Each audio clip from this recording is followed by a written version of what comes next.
Henry, James, and Gordon were miserable. They had been shut up for several days for being naughty and longed to be let out again. At last, the Fat Controller arrived. "I hope you are sorry," he said, "and understand that you are not so important after all. We have a new tank engine called Percy who helps pull coaches, and Thomas and Edward have worked the main line nicely.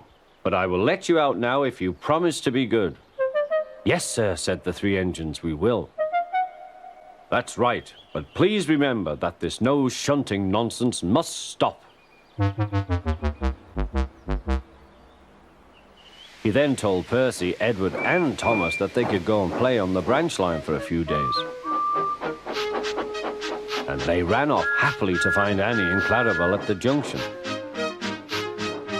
The two coaches were so pleased to see Thomas again. Edward and Percy played with trucks. "Stop, stop, stop," screamed the trucks as they were pushed into their proper sidings. But the two engines laughed and went on shunting till the trucks were tidily arranged.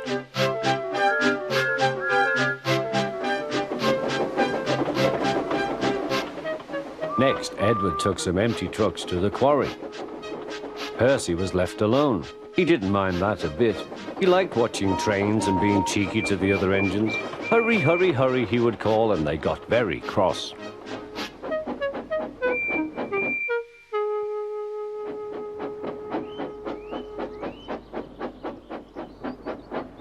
After a great deal of shunting, Percy was waiting for the signalman to set the point so that he could get back to the yard. He was eager to work, but was being rather careless and not paying attention. Edward had warned Percy, "Be careful on the main line. Whistle to the signalman you are there." But Percy didn't remember to whistle, so the busy signalman forgot him. Percy waited and waited. The points were still against him, so he couldn't move. Then he looked along the main line. Peep, peep! He whistled in horror, for rushing straight towards him was Gordon with the express. "Oh!" groaned Gordon. "Get out of my way!"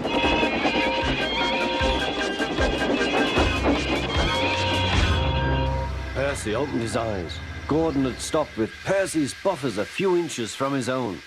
But Percy had begun to move. "I won't stay here. I'll run away," he puffed.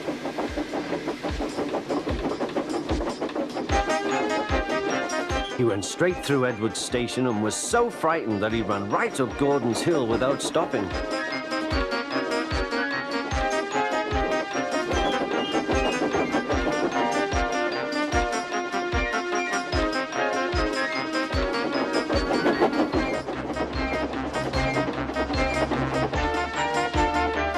After that, he was tired, but he couldn't stop. He had no driver to shut off steam and apply the brakes. "I want to stop, I want to stop," he puffed. The man in the signal box saw Percy was in trouble, so kindly set the points. Percy puffed wearily onto a nice empty siding, ending in a big bank of earth. He was too tired now to care where he went. "I want to stop. I want to stop. I have stopped," he puffed thankfully.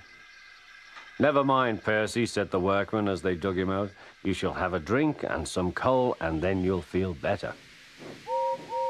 Presently, Gordon arrived. "Well done, Percy. You started so quickly that you stopped a nasty accident." "I'm sorry I was cheeky," said Percy. "You were clever to stop." Then Gordon helped pull Percy out from the bank.